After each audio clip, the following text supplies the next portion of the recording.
ಒಂದು ಪರ್ಲಲ್ಲಿ 2 ನ್ಯೂಕ್ಲಿಯಸ್ ಹಾಕ್ತೀವಿ. ಒಂದು ನ್ಯೂಕ್ಲಿಯಸ್ ಬಂದು 140 ರೂಪಾಯಿ ಬೈಬ್ಯಾಕ್ ಇರುತ್ತೆ. 140 ಪ್ಲಸ್ 140 280 ರೂಪಾಯಿ ಆಗುತ್ತೆ. ನಮಗೆ ಖರ್ಚು ಬಂದು ಟೋಟಲ್ ಒಂದು ಪರ್ಲ್ಗೆ ಎಲ್ಲ ಸರ್ಜರಿ ಮಾಡಿ ಎಲ್ಲ ಒಳಗಡೆ ಹಾಕೋಕ್ಕೆ 40 ರೂಪಾಯಿ ಖರ್ಚು ಬಿದ್ದಿದೆ. ಅದಕ್ಕೆ ಮೇವು ಹಿಂಡಿ ಸಗಲಿ ಅಂದ್ಕೊಂಡು 10 ರೂಪಾಯಿ ಖರ್ಚು ಬರುತ್ತೆ. ಟೋಟಲು ಒಟ್ಟು ಒಂದು ಪೀಸ್ 50 ರೂಪಾಯಿ ಖರ್ಚು ಬರುತ್ತೆ. 50 ರೂಪಾಯಿ ಖರ್ಚು ಬಂದ್ರೂ ಅಲ್ಲಿಗೆ 240 ರೂಪಾಯಿ 280 ರೂಪಾಯಿ ನಮಗೆ ಒಂದು ಕಾಸ್ಟ್ ಮಾಡ್ತೀವಿ ಅಂದರೆ ನಮಗೆ 50 ರೂಪಾಯಿ ಖರ್ಚು ಆಯಿತು ಅಂದರೆ 230 ರೂಪಾಯಿ ನಮಗೆ ಒಂದು ಆದಾಯ ಅಂತ ಸಿಗುತ್ತೆ. ಯಾರು ಇದ್ದರೆ ನಾನು ಸರ್ಜರಿ ಮಾಡಿಕೊಡೋಕ್ಕೆ ಅದ್ರ ಬಗ್ಗೆ ಗೈಡೆನ್ಸ್ ಕೊಡ್ತೀನಿ. ಫಾರ್ಮು ಯಾವ ಥರ ಮಾಡಬೇಕು ಅಂತ ಒಂದು ಗೈಡೆನ್ಸ್ ಕೊಡ್ತೀನಿ, ಯಾವ ಥರ ಮಾಡಿದ್ರೆ ಏನು ಅಂತ. ಅದಕ್ಕೆ ನಾನೊಂದು ಟ್ರೈನಿಂಗು ಕೊಟ್ಟು ಅವ್ರಿಗೊಂದು ಸರ್ಜರಿ ಮಾಡೋ ಅವ್ರಿಗೂ ಸಹಿತ ಒಂದು ಟ್ರೈನಿಂಗ್ ಕೊಟ್ಟು ಇದು ಮಾಡಿಕೊಡ್ತೀವಿ. ಇದು ಪರ್ಲ್ಗೋಸ್ಕರನೇ ನಾವು ರೆಡಿ ಮಾಡಿರೋಂಥ ಸ್ಲರಿ. ಇದು ಯಾವ ರೀತಿ ರೆಡಿ ಮಾಡಿದ್ದೀರಾ ಸರ್?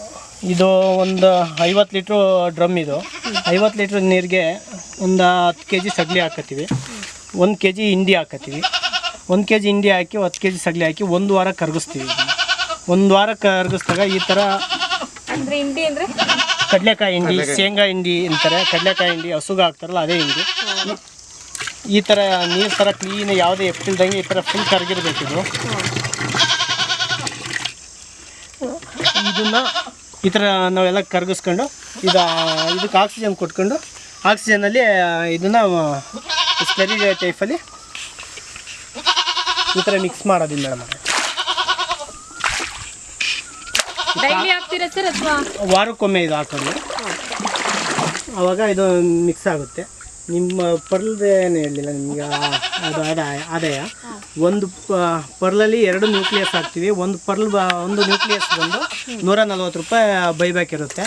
140 ಪ್ಲಸ್ 140 280 ರೂಪಾಯಿ ಆಗುತ್ತೆ. ನಮಗೆ ಖರ್ಚು ಬಂದು ಟೋಟಲ್ ಒಂದು ಪರ್ಲ್ಗೆ ಎಲ್ಲ ಸರ್ಜರಿ ಮಾಡಿ ಎಲ್ಲ ಒಳಗಡೆ ಹಾಕೋಕ್ಕೆ 40 ರೂಪಾಯಿ ಖರ್ಚು ಬಿದ್ದಿದೆ.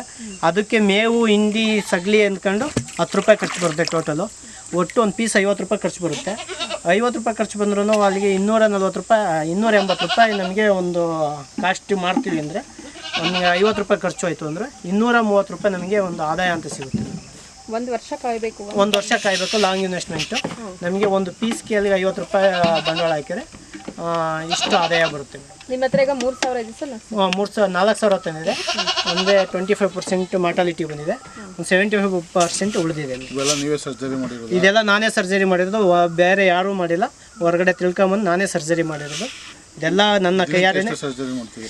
ಒಂದು ಸ್ಟಾರ್ಟಿಂಗು ಕಲಿತಾ ಒಂದು ದಿವಸ 100 ಮಾಡ್ದೋ, ಒಂದು ದಿವಸ 200 ಮಾಡ್ದೋ, ಆಮೇಲೆ ಒಂದೇ 500 ಗಂಟೆನೂ ಮಾಡಿದೆ. ಆ ಥರ ಎಕ್ಸ್ಪೀರಿಯೆನ್ಸ್ ಆಯಿತು. ಒಂದು ದಿವಸ ಯಾರು ಬೇಕು ಅಂದರೆ ನಾನು ಸರ್ಜರಿ ಮಾಡ್ಕೊಡ್ತೀನಿ ಸ್ಪಾಟ್ಗೆ ಹೋಗಿ.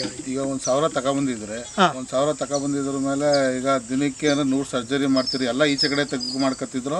ಹೊರಗಡೆ ಒಂದೇ ಸರಿ ಎಲ್ಲನೂ ತೆಗಿತಿರಲ್ಲ. ಈಗ 100 ಮಾಡಬೇಕು, 1 ಅವರಲ್ಲಿ 100 ಮಾಡ್ತಿದ್ದು ಅಂದರೆ 2 ಅವರಲ್ಲಿ ಅಷ್ಟು ಮಾತ್ರ 2 ಅವರ್ಗೆ ಎತ್ಕೊಂಡು ಸರ್ಜರಿ ಮಾಡಿ ಅದನ್ನು ಕ್ವಾರಂಟೈನ್ ಹಾಕಿ ಮತ್ತೆ ನೀರಿಂದ ಹೊರಗಡೆ ಎತ್ಕೊಂಡು ಸರ್ಜರಿ ಮಾಡ್ತೀವಿ. ಅಷ್ಟು ಮಾತ್ರ ನೀರು ತೆಗೆದು ಅಷ್ಟು ಮಾತ್ರ ಕ್ವಾರಂಟೈನ್ ಹಾಕೊಂಡು ಆಕ್ಸಿಜನ್ ಹಾಕೊಂಡು ಸರ್ಜರಿ ಮಾಡೋದು.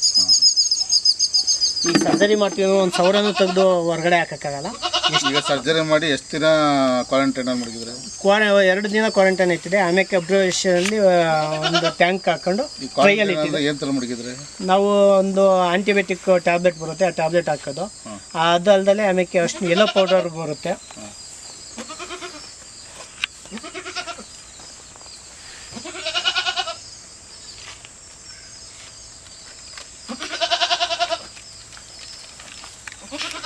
ಇದು ಯಾವುದು ಎಲ್ಲ ಅಡುಗೆ ಅರಿಶಿನ ಪುಡಿ, ಹಳದಿ ಪೌಡರ್, ನಾವು ಅಡುಗೆಗೆ ಹಾಕೋವಂಥ ಅರಿಶಿನ ಪುಡಿನೇ ನಾವು ತಂದುಬಿಟ್ಟು ಇದಕ್ಕೆ ಒಂದು ಟ್ರೈಯಲ್ಲಿ ನೆನೆ ಹಾಕ್ಕೊಂಡು ಫುಲ್ ಎಲ್ಲ ಮಿಕ್ಸ್ ಮಾಡಿ ಅದಕ್ಕೆ ಆಕ್ಸಿಜನ್ ಕೊಟ್ಕೊಂಡು ಅದರೊಳಗಡೆ ಡಿಪ್ ಮಾಡಿ ಒಂದೊಂದು ನಿಮಿಷ ಅದನ್ನು ತೆಗೆದು ಬೇರೆ ನೀರೊಳಗಡೆ ಇಟ್ಟು 3 ದಿವಸ ಕಂಟಿನ್ಯೂ ಮಾಡಿದಾಗ ನಮಗೆ ಮಾರ್ಟಾಲಿಟಿ ಒಂದು ಸ್ವಲ್ಪ ಕಮ್ಮಿ ಬಂತು. ಸ್ಟಾರ್ಟಿಂಗ್ ನನಗೆ ಮಾರ್ಟಾಲಿಟಿ ಇದ್ರ ಬಗ್ಗೆ ನನಗೆ ಗೊತ್ತಿರಲಿಲ್ಲ, ಅರಿಶಿನ ಪುಡಿ ಹಾಕ್ಬೇಕು ಅಂತ. ಆವಾಗ ಅರಿಶಿನ ಪುಡಿ ಹಾಕ್ದಾಗ ಒಂದು ಸ್ವಲ್ಪ ನಮಗೆ ಒಂದು ಉಳಿಯೋದು ಚೆನ್ನಾಗಿ, ಒಂದು ಮಾರ್ಟಾಲಿಟಿ ಬದುಕು ಉಳಿಯೋವಂಥದ್ದು ಕೌಂಟಿಂಗ್ ಜಾಸ್ತಿ ಬಂತು. ಸ್ಟಾರ್ಟಿಂಗ್ ಆಮೇಲೆ ನಾವು ತರೋದಕ್ಕೆ ಮೊದಲು ನಮ್ಮ ನೀರಿಗೆ ಅದನ್ನು ತಂದಿರೋದನ್ನ ಹೊಂದಿಸ್ಕೋಬೇಕು. ನಮ್ಮ ನೀರು ಅದು ಯಾವುದೋ ಸಮುದ್ರದಲ್ಲಿ ಬೆಳೆದಿರುತ್ತೆ, ಯಾವುದೋ ಕೆಮಿಕಲ್ನಿಂದ ಬೆಳೆದಿರುತ್ತೆ.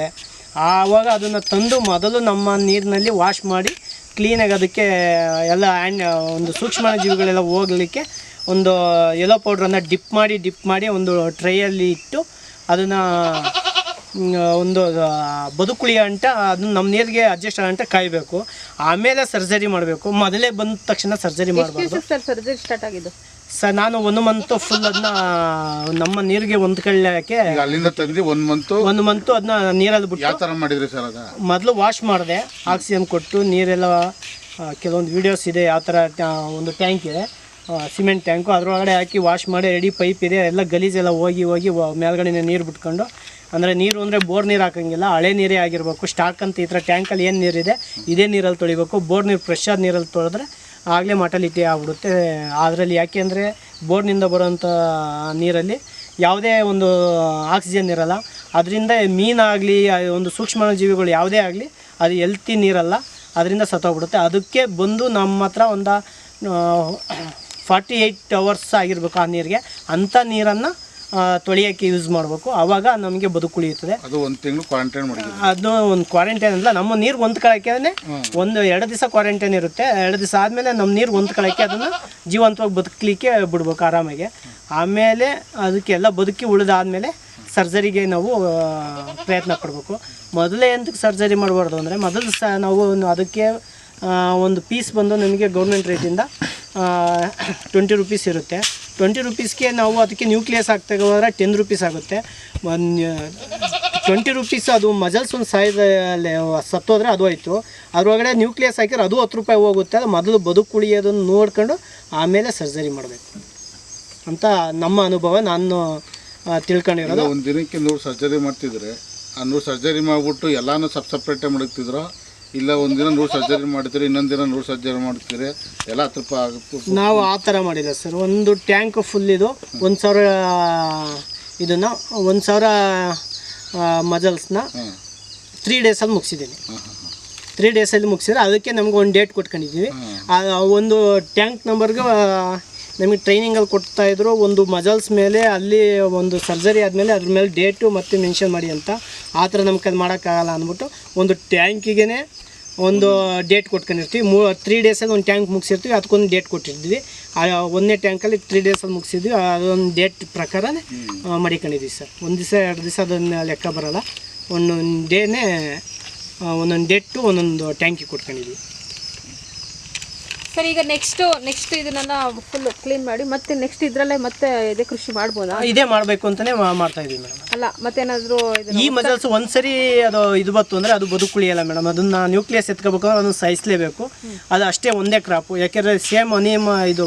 ಈಗ ಬೆಳೆ ನಾವು ಒಂದು ತೆನೆ ಕಟ್ ಮಾಡ್ಕೋಬೇಕು ಅಂದ್ರೆ ರಾಗಿ ಬೆಳೆ ಆಗಲಿ ಭತ್ತದ ಬೆಳೆ ಆಗಲಿ ಒಂದು ತೆನೆ ಕಟ್ ಮಾಡ್ಬೇಕು ಅಂದ್ರೆ ಯಾವ ಥರ ಗೆಡ್ಡೆ ಕಟ್ ಮಾಡ್ತಾರೋ ಇದು ಅದೇ ಥರ ಕ್ರಾಪೇ ಒಂದು. ಇದು ಒಂದು ಆ ಥರ ಮುತ್ತು ಕೃಷಿ ಅಂದರೆ ಸಿಹಿ ನೀರಿನ ಮುತ್ತು ಕೃಷಿ. ಇದು ಒಂದು ಕೃಷಿನೇ. ಆ ಥರ ಒಂದು ಅದರಲ್ಲಿ ನ್ಯೂಕ್ಲಿಯಸ್ ಎತ್ಕೋಬೇಕು ಅಂದರೆ ಅದನ್ನು ಸಾಯಿಸಲೇಬೇಕು. ಅದರೊಳಗಡೆ ಮಜಲ್ಸ್ ಇರುತ್ತೆ, ಮಜಲ್ಸ್ನ ಸಾಯಿಸಿ ಅದನ್ನು ಒಳಗಡೆ ಎತ್ಕೋಬೇಕು. ಅದರಿಂದ ಅದು ಬದುಕುಳಿಯೋಕ್ಕೆ ಚಾನ್ಸೇ ಇಲ್ಲ ಮೇಡಮ್ ಅವರೇ. ಮತ್ತೆ ನಾವು ಹೊಸ್ದಾಗಿಯೇ ತರಬೇಕು ಅನಿಮಲ್ಸ್. ಅಲ್ಲ ನಾನು ಹೇಳ್ತಾ ಇರೋದು ನೀರು ಮತ್ತು ಈಗ ಹಾಕಿರೋಂತಹ ಇದೆಲ್ಲ ಮತ್ತೆ ಹೊಸದಾಗಿ ಟ್ರೈ ಮತ್ತು ಇವೆಲ್ಲ ಯೂಸ್ ಆಗುತ್ತೆ. ಹ್ಯಾಂಗಿಂಗ್ಸು ಇವೆಲ್ಲ ಯೂಸ್ ಆಗುತ್ತೆ. ಅದರಲ್ಲಿ ಇರೋದು ಅನಿಮಲ್ಸು ಯಾವುದು ಯೂಸ್ ಬರೋಲ್ಲ ಮೇಡಮ್. ಅದು ಒಂದ್ಸರಿ ನ್ಯೂಕ್ಲಿಯಸ್ ಆದಮೇಲೆ ಸತ್ತೋಗುತ್ತೆ ಮೇಡಮ್. ನೋಡಿ ಇದು ಮಾರ್ಟಾಲಿಟಿ ಆಗಿರೋವಂಥದ್ದು.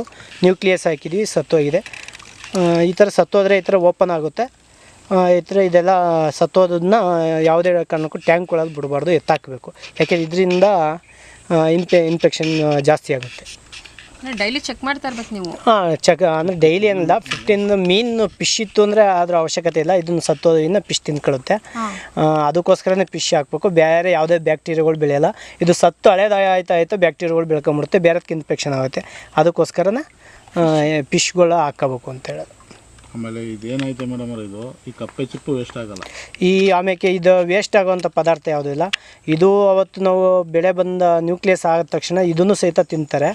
ಇದು ಒಂದು ಮಟನ್ ಫ್ರಫಲ್ಸು ಹೇಗೆ ಚಿಕನ್ ಐಟಮಲ್ಲಿ ಎಷ್ಟು ಚಿಕನ್ ಫ್ರೈ, ಚಿಕನ್ ರೈ, ಚಿಲ್ಲಿ ಚಿಕನ್, ಚಿಕನ್ 65 ಈ ಥರ ಯಾವ ಚಿಕನ್ ಬಿರಿಯಾನಿ ಎಲ್ಲನೂ ಮಾಡ್ತಾರೋ ಇದರಲ್ಲೂ ಅದೇ ಅಷ್ಟು ಐಟಮ್ನು ಮಾಡ್ತಾರೆ. ಆಮೇಲೆ ಈ ಕೋಟಿಂಗ್ ಇರುತ್ತಲ್ಲ ಇದು ಕಪ್ಪೆ ಚಿಪ್ಪು, ಇದು ಈ ಇದರಲ್ಲಿ ಸಹಿತ ಒಂದು ಫೇಸ್ ವಾಶ್ಗೆ ಪೌಡ್ರ್ ಹೋಗುತ್ತೆ. ಇದನ್ನು ಸಹಿತ ಪೌಡ್ರು ಮಾಡಿ ಒಂದು ಫೇಸ್ ವಾಶ್ಗೆ ಹೋಗೋವಂಥ ಪ್ರಾಡಕ್ಟು. ಯಾವುದೂ ಸಹಿತ ವೇಸ್ಟ್ ಆಗೋಲ್ಲ, ಯಾವುದನ್ನೂ ವೇಸ್ಟ್ ಮಾಡೋಕ್ಕೆ ಏನಾಯ್ತು ಪೆಂಡೆಂಟ್ ಕಾಣಿಸ್ತಾ ಇತ್ತಲ್ಲ, ಈ ಪೆಂಡೆಂಟು ಇದರಿಂದನೇ ಮಾಡಿರೋದು. ಪುಡಿ ಮಾಡಿ ಈ ಪೆಂಡೆಂಟ್ ಈ ಕೋಟಿಂಗ್ ಬಂದು ಈ ಕಪ್ಪೆ ಚುಪ್ಪಿಂದ ಪೌಡ್ರ್ ಮಾಡಿ ಇದನ್ನು ಪೆಂಡೆಂಟ್ ಮಾಡಿರ್ತಾರೆ. ಇದನ್ನ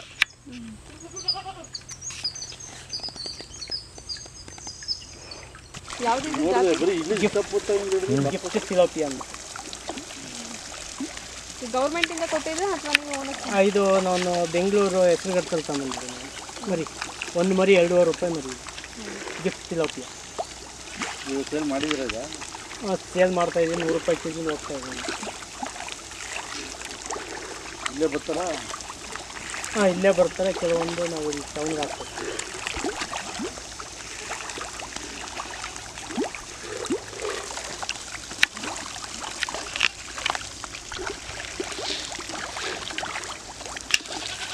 ಆಳ ಎಷ್ಟಾಯ್ತು ಇನ್ನು? ಇದು ಇನ್ನು 5 ಅಡಿ ಆಳ ಇದೆ. ಟೋಟಲ್ 10 ಅಡಿ ಲೆಂತ್ ಹೈಟ್ ಇದೆ. 5 ಅಡಿ ನೀರು ಖಾಲಿ ಆಗಿದೆ. ಇನ್ನೇನು 5 ಅಡಿ ನೀರು. ಈ ನೀರೇ ತೋಟಕ್ಕೆಲ್ಲ ತೋಟಕ್ಕೆಲ್ಲ ಇದೇ ನೀರು ನಾವು ಯೂಸ್ ಮಾಡೋದು.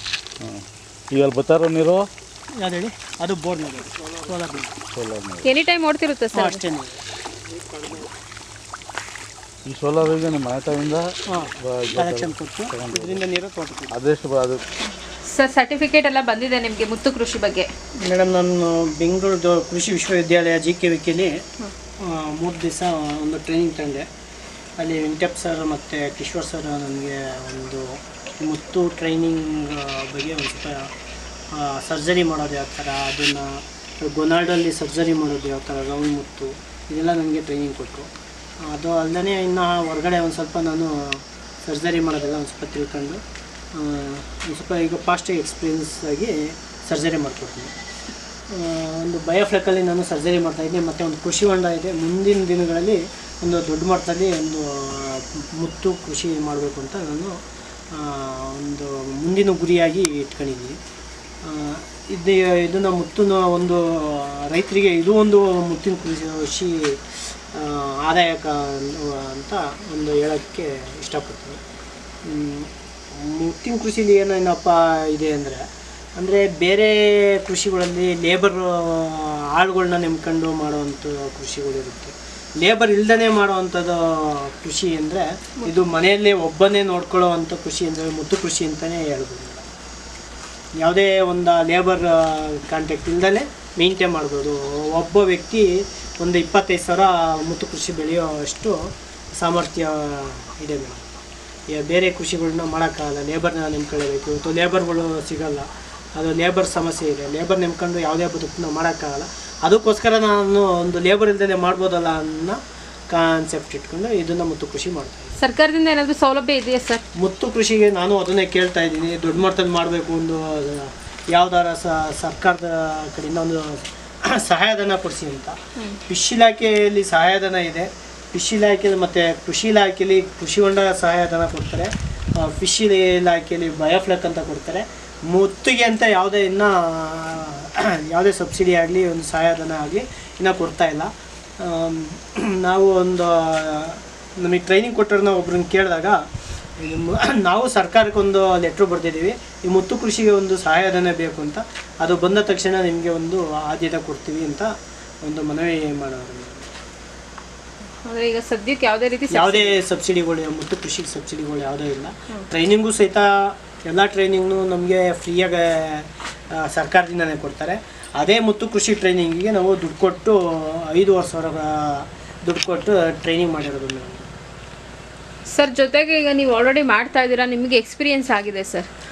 ಈಗ ಅದರಲ್ಲಿ ಸರ್ಜರಿ ಮಾಡೋದಿರುತ್ತೆ, ಅದೆಲ್ಲ ಅಂದರೆ ಬೇರೆ ರಾಜ್ಯದಿಂದ ಬೇರೆ ನಮ್ಮ ಕರ್ನಾಟಕದಲ್ಲಿ ಯಾರು ಸರ್ಜರಿ ಮಾಡೋ ಅಂಥವ್ರು ಯಾರೂ ಇಲ್ಲ. ಬೇರೆ ಮಹಾರಾಷ್ಟ್ರ ಆಗಲಿ ಕಲ್ಕತ್ತಾ ಆಗಲಿ ಅಲ್ಲಿಂದನೇ ಕರೆಸಿ ಮಾಡಿಸ್ಬೇಕು. ಅವರೆಲ್ಲ ಯಾವ 1,000-2,000ಕ್ಕೆ ಬಂದು ಸರ್ಜರಿ ಮಾಡಲ್ಲ. ಅದಕ್ಕೋಸ್ಕರನೇ ನಾವೇ ಸರ್ಜರಿ ಮಾಡಬೇಕು ಅಂತ ನಾನೇ ಮಹಾರಾಷ್ಟ್ರದವ್ರ ಹತ್ರ ಹೋಗಿ ಕಲಿತು ಈಗ ನಾನೇ ಸರ್ಜರಿ ಮಾಡೋದು ಕಲ್ತೀನಿ. 500-1,000 ಈ ಥರ ಸರ್ಜರಿ ಮಾಡೋ ಅಂಥವ್ರು ಇದ್ದರೆ ನಾನು ಸರ್ಜರಿ ಮಾಡಿಕೊಡ್ತೀನಿ. ನಿಮ್ಮ ಫೋನ್ ನಂಬರ್ ಹೇಳಿ ಸರ್. 9242527292. ಮತ್ತೆ ಹೇಳ್ತೀನಿ, 9242527292. 92 42 52 72 92. ಏನಾದರೂ ಹೇಳ್ತೀರಾ ಸರ್? ಇನ್ನೇನಿಲ್ಲ ಮೇಡಮ್, ಇಷ್ಟು ನಾನು ಯಾರಾದರೂ ಈ ನಂಬರ್ಗೆ ಕಾಂಟ್ಯಾಕ್ಟ್ ಮಾಡಿ, ಯಾರು ಇದ್ದರೆ ನಾನು ಸರ್ಜರಿ ಮಾಡಿಕೊಡೋಕ್ಕೆ ಅದ್ರ ಬಗ್ಗೆ ಗೈಡೆನ್ಸ್ ಕೊಡ್ತೀನಿ. ಫಾರ್ಮು ಯಾವ ಥರ ಮಾಡಬೇಕು ಅಂತ ಒಂದು ಗೈಡೆನ್ಸ್ ಕೊಡ್ತೀನಿ, ಯಾವ ಥರ ಮಾಡಿದ್ರೆ ಏನು ಅಂತ. ಅದಕ್ಕೆ ನಾನೊಂದು ಟ್ರೈನಿಂಗ್ನು ಕೊಟ್ಟು ಅವ್ರಿಗೊಂದು ಸರ್ಜರಿ ಮಾಡೋ ಅವ್ರಿಗೂ ಸಹಿತ ಒಂದು ಟ್ರೈನಿಂಗ್ ಕೊಟ್ಟು ಇದು ಮಾಡಿಕೊಡ್ತೀವಿ. ಯಾರಾದರೂ ಮುತ್ತು ಕೃಷಿ ಮಾಡಬೇಕು ಅಂತ ಇರೋರು ಇಲ್ಲೇ ನೇರವಾಗಿ ಬಂದು ಟ್ರೈನಿಂಗ್ ತೊಗೋಬೋದು. ಇವ್ರ ಹತ್ರ ಫ್ರೀ ಟ್ರೈನಿಂಗ್ ಕೂಡ ಕೊಡ್ತಾರೆ.